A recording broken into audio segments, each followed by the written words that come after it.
De ce 19-20, la cybersécurité qui explose. Des petites entreprises, de grands groupes sont victimes de cyberattaques.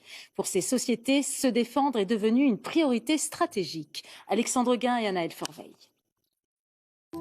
C'est une menace invisible qui arrive sans prévenir. Les données deviennent inaccessibles, le système informatique inutilisable. Une cyberattaque, le pire cauchemar des entreprises aujourd'hui.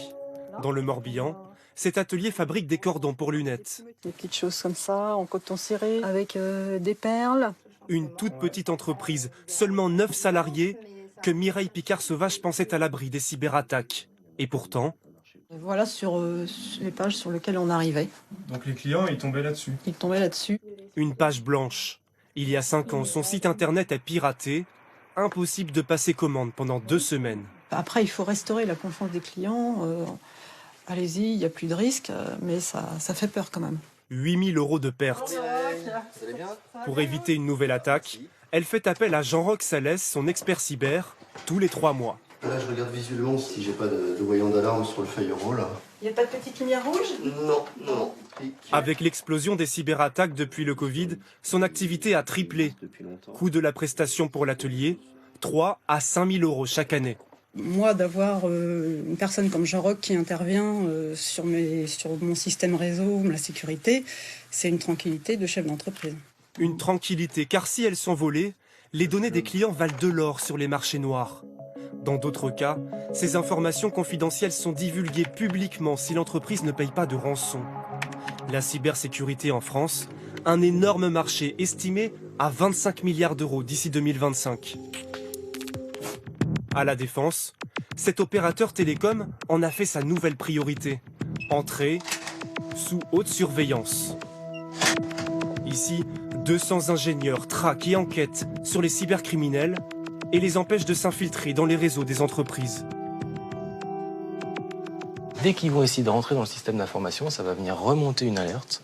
Et c'est les analystes qui sont là vont pouvoir analyser cette alerte et essayer de stopper tout de suite l'attaque. Des solutions vendues plusieurs millions d'euros aux très grandes entreprises.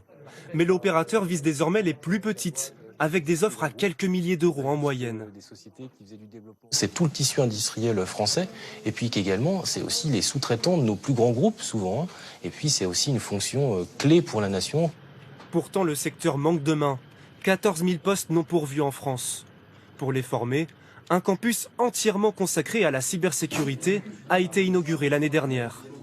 Ce que je propose, c'est qu'on fasse 15-20 minutes d'abord sur la partie TP. Dans cette école, la formation des nouveaux ingénieurs dure 3 ans. Des étudiants assurés de trouver rapidement un travail. Généralement, quand on nous demande ce qu'on fait comme étude et qu'on répond cybersécurité, la première chose qu'on nous dit, c'est tu t'inquiéteras pas pour le travail plus tard, quoi. C'est des alertes qui sont bien, directement sorties d'école, qui sont déjà très satisfaisants, donc c'est sûr que pour nous, c'est un plus quand même. Un jeune diplômé gagne en moyenne 2 à 3 000 € par mois. Le gouvernement a lancé un plan d'investissement pour renforcer la filière. 1 milliard d'euros d'ici 2030. Un petit brin de muguet à offrir à tous ceux qui nous sont chers. Le muguet fait partie de la tradition du 1er mai. Et cette année, la production s'annonce prometteuse. Damien Deparnay et Flavien Bellouti.